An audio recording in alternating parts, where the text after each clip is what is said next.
کی مدد ان قریب آیا چاہتی ہے۔ اے نبی، لوگ تم سے پوچھتے ہیں کہ اللہ کی راہ میں کس طرح کا مال خرچ کریں۔ کہہ دو کہ جو چاہو خرچ کرو، لیکن جو مال خرچ کرنا چاہو وہ درجہ بدرجہ اہل استحقاق یعنی ماں باپ کو اور قریب کے رشتہ داروں کو اور یتیموں کو اور محتاجوں کو اور مسافروں کو سب کو دو،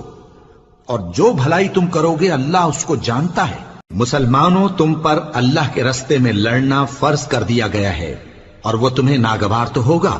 مگر عجب نہیں کہ ایک چیز تم کو بری لگے اور وہ تمہارے حق میں بھلی ہو، اور عجب نہیں کہ ایک چیز تم کو بھلی لگے اور وہ تمہارے لیے مضر ہو، اور ان باتوں کو اللہ ہی بہتر جانتا ہے اور تم نہیں جانتے۔ اے پیغمبر، لوگ تم سے عزت والے مہینوں میں لڑائی کرنے کے بارے میں دریافت کرتے ہیں۔ کہہ دو کہ ان میں لڑنا بڑا گناہ ہے، اور اللہ کی راہ سے روکنا